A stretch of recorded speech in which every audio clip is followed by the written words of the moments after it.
क्या आपका पार्टनर आपके कर्मों का कर्ज है? क्यों बार बार एक ही तरह के लोग आपकी लाइफ में आते हैं? कर्मों के चक्र को प्यार कहेंगे या पुराना हिसाब? कभी आपने सोचा है कि इतनी बड़ी आबादी में एक खास इंसान आपकी लाइफ में क्यों आया? क्यों उसी के साथ झगड़े होते हैं और क्यों उसी के साथ सुकून भी मिलता है? और कभी कभी क्यों उसी के साथ रहना एक सजा जैसा लगने लगता है? हम इसे प्यार कहते हैं, किस्मत कहते हैं या खराब चॉइस कहते हैं। लेकिन आज के दौर में आधुनिक मनोविज्ञान और हमारे प्राचीन कर्म सिद्धांतों का मेल कुछ अलग ही इशारा करता है। हम अक्सर कहते हैं कि विपरीत लोग अक्सर आकर्षित होते हैं, पर सच ये है कि हम ऑपोजिट्स को नहीं बल्कि अपने अधूरेपन को आकर्षित करते हैं। इसे ऐसे समझिए, अगर आपके पास कोई अधूरा काम, कोई अनसुलझी भावना या कोई पिछला भावनात्मक कर्ज बाकी है, तो ब्रह्मांड उस इंसान को आपकी लाइफ में एक आईना बनाकर भेजता है। अगर आप अक्सर एक ही तरह के जहरीले रिश्तों में फंस रहे हैं, तो ये बैड लक नहीं है, यह एक लूप है। यह ब्रह्मांड को आपका दिया हुआ एक कॉल है। जब तक आप खुद को हील नहीं करोगे, तो वो सबक बार बार आपको मिलेगा। तो कैसे पता करें कि आपका रिश्ता कर्मों का कर्ज है या प्यार है? यह बहुत ही सरल है। इसके 3 साइंस हैं। पहला है तीव्र खिंचाव। जैसे ही आपको एक रिश्ता मिलता है और आप समझते हैं कि आप इसे सदियों से जानते हैं। दूसरा है समान संघर्ष। वही पुरानी बातें, वही झगड़े जो किसी और के साथ भी हुए थे। और तीसरा है बदलाव का दबाव। आप चाहकर भी उसे छोड़ नहीं पा रहे हैं, भले ही वो आपको अंदर से तोड़ रहा हो। इसलिए आप डरिए मत। कर्मों के कर्ज का मतलब सजा नहीं है, बल्कि यह एक क्लीनिंग प्रोसेस है। गरुड़ पुराण के अनुसार रिश्ते टूटने के पीछे केवल व्यवहारिक कारण नहीं है, बल्कि गहरे आध्यात्मिक और कर्मों से जुड़े कारण होते हैं। गरुड़ पुराण में बताया गया है कि विवाह और रिश्ते सिर्फ संयोग नहीं, बल्कि पिछले जन्मों के कर्मों का लेखा जोखा और कॉस्मिक कनेक्शन है।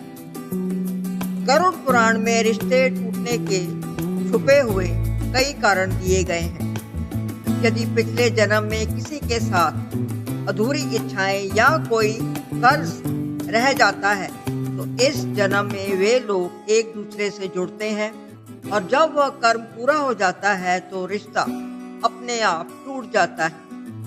गरुड़ पुराण के अनुसार यदि जीवन साथी आपको धोखा दे रहा है या विश्वासघात कर रहा है, तो ऐसे व्यक्ति के साथ रहना नरक के समान है। रिश्ता तोड़ना ही अच्छा है। अगर पति या पत्नी दुष्ट स्वभाव के हैं या एक दूसरे का सम्मान नहीं करते हैं, तो रिश्ता टूट जाता है। जो लोग दूसरों की भावनाओं के साथ खेलते हैं, उन्हें नरक में यातनाएं मिलती हैं। पति पत्नी के बीच शारीरिक, मानसिक या भावनात्मक यातना रिश्तों में दरार का बड़ा कारण बनती है। घर में फालतू सामान रखने से नकारात्मक ऊर्जा भी बढ़ती है। जब रिश्तों में विश्वास की जगह अहंकार ले लेता है, तो रिश्ता टूटने की कगार पर आ जाता है, जिसे पुराणों में एक बहुत बड़ा पाप माना गया है। अक्सर हम सोचते हैं कि किसी से मिलना, प्यार होना और शादी करना पूरी तरह से हमारा निजी निर्णय है। लेकिन जिस तरह एक फिल्म की स्क्रिप्ट पहले से लिखी होती है, वैसे ही हमारे जीवन के सबसे महत्वपूर्ण रिश्ते भी पूर्व निर्धारित होते हैं। इतनी बड़ी आबादी में किसी एक व्यक्ति का बार बार टकराना या उसके साथ जीवन बिताना मात्र एक इत्तेफाक नहीं है, इसके पीछे कोई गहरी ब्रह्मांडीय योजना है। जिन लोगों के साथ हम आज रिश्ता साझा कर रहे हैं, उनके साथ हमारा पिछले जन्मों का हिसाब किताब बाकी है। यह रिश्ता सिर्फ इस जन्म का नहीं, बल्कि आत्मा का एक बहुत पुराना हिसाब है, जो इस जन्म में पूरा करने के लिए हम इस धरती पर आए हैं। आज के समय में हम शादी को एक सोशल कॉन्ट्रैक्ट समझते हैं। हम मैट्रिमोनियल साइट्स या डेटिंग ऐप्स पर फोटो, सैलरी और बैकग्राउंड देखते हैं और सोचते हैं कि हमने अपना साथी खुद चुना है। अध्यात्म कहता है कि जो आप चुन रहे हैं वो सिर्फ एक नाटक है। पर्दे के पीछे वह रिश्ता पहले से तय है। जब दो आत्माएं एक दूसरे से जुड़ी होती हैं, तो प्रकृति उन्हें किसी न किसी तरह एक दूसरे के सामने लाकर खड़ा कर देती है, ताकि वे अपना पुराना लेन देन पूरा कर सकें। आपकी शादी आपकी पसंद से अधिक आपके कर्मों का फल है। यदि आपके रिश्ते में सुख है, तो संभव है कि यह पिछले जन्मों के किसी अच्छे कर्म का प्रतिफल है। यदि आपके रिश्ते में संघर्ष है, तो यह पिछले जन्म के किसी अधूरे कर्ज को चुकाने की प्रक्रिया है। यह विचारधारा हमें सिखाती है कि हमें अपने रिश्तों में होने वाली परेशानियों को सजा के रूप में नहीं, बल्कि पुराने हिसाब को चुकाने की तरह देखना चाहिए। जब हम इस गहराई को समझ लेते हैं, तो शिकायतें कम हो जाती हैं और स्वीकार भाव बढ़ जाता है। रिश्तों के 3 चेहरे होते हैं। शत्रुता यह बताती है कि कभी कभी हमारा साथी हमारा आईना होता है, और अगर वह हमें परेशान कर रहा है, तो शायद पिछले जन्म में हमने उसके साथ कुछ गलत किया होगा। यह बदला लेने जैसा है, जहां वो व्यक्ति आपके जीवन में आकर आपको उस दर्द का एहसास करा रहा है जो आपने कभी उसे दिया था। दूसरा है कर्जदार। आर्थिक और मानसिक ऊर्जा से यह जुड़ा हुआ रिश्ता है। अगर आपका पार्टनर आपको मानसिक रूप से थका रहा है या आपका पैसा गलत इस्तेमाल कर रहा है, तो यह बैलेंसिंग है। यह ब्रह्मांड का कानून है कि जो लिया है वो चुकाना ही पड़ेगा। तीसरा रिश्ता है पुराना साथी, अर्थात पुण्य का परिणाम। ऐसे रिश्ते बहुत कम मिलते हैं जहां आपसी समझ और समर्थन होता है। ये वो आत्माएं हैं जिन्होंने पिछले जन्मों में एक दूसरे का साथ दिया था। अब प्रश्न यह उठता है कि क्या हम लाचार हैं? रिश्ता सजा नहीं, बल्कि परीक्षा है। जैसे आप तब तक दूसरी कक्षा में नहीं जा सकते जब तक पहली कक्षा आप पास ना कर, वैसे ही जीवन में भी जब तक आप क्षमा, धैर्य और स्वीकार का पाठ नहीं पढ़ लेते, आप अपने कर्मों के बंधन से मुक्त नहीं हो सकते। समाधान हम समझते हैं कि तलाक है, लेकिन चेहरा बदलने से समस्या नहीं बदलती। अगर आप बिना सबक सीखे रिश्ता छोड़ते हैं, तो वही कर्मों की ऊर्जा आपको किसी नए व्यक्ति के साथ वही परिस्थितियां पैदा करके देगी। यह एक अंतहीन चक्र है। पलायनवाद गलत है।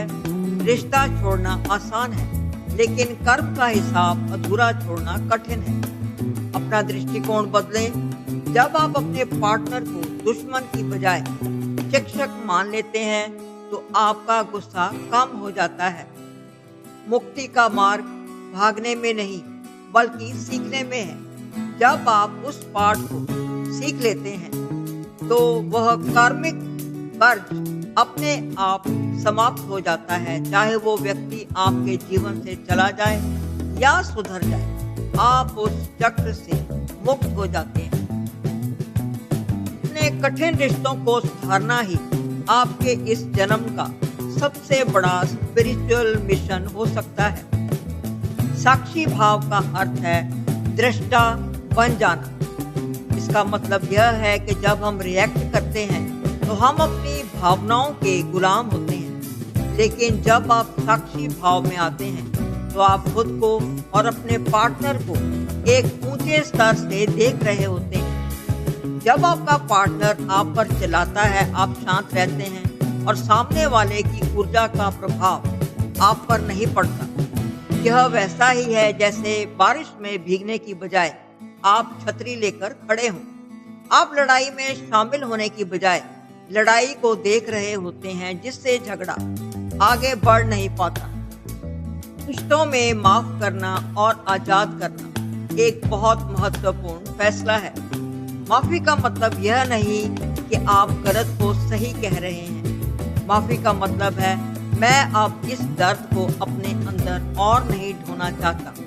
जब आप कहते हैं कि मैं तुम्हें आजाद करता हूँ, तो आप असल में खुद को उस कर्मों की जेल से बाहर निकाल रहे होते हैं। ऊर्जा का आदान प्रदान वहीं रुक जाता है और एक क्लोजर मिल जाता है।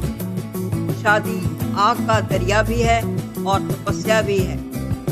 यह दर्शाता है कि गृहस्थ जीवन चुनौतियों, भावनाओं के उतार चढ़ाव और संघर्ष से भरा है। जैसे सोने को शुद्ध करने के लिए उसे आग में तपाया जाता है, वैसे ही चुनौतीपूर्ण रिश्ते हमारे अहंकार को जलाकर हमें एक बेहतर, अधिक धैर्यवान और परिपक्व इंसान बनाते हैं।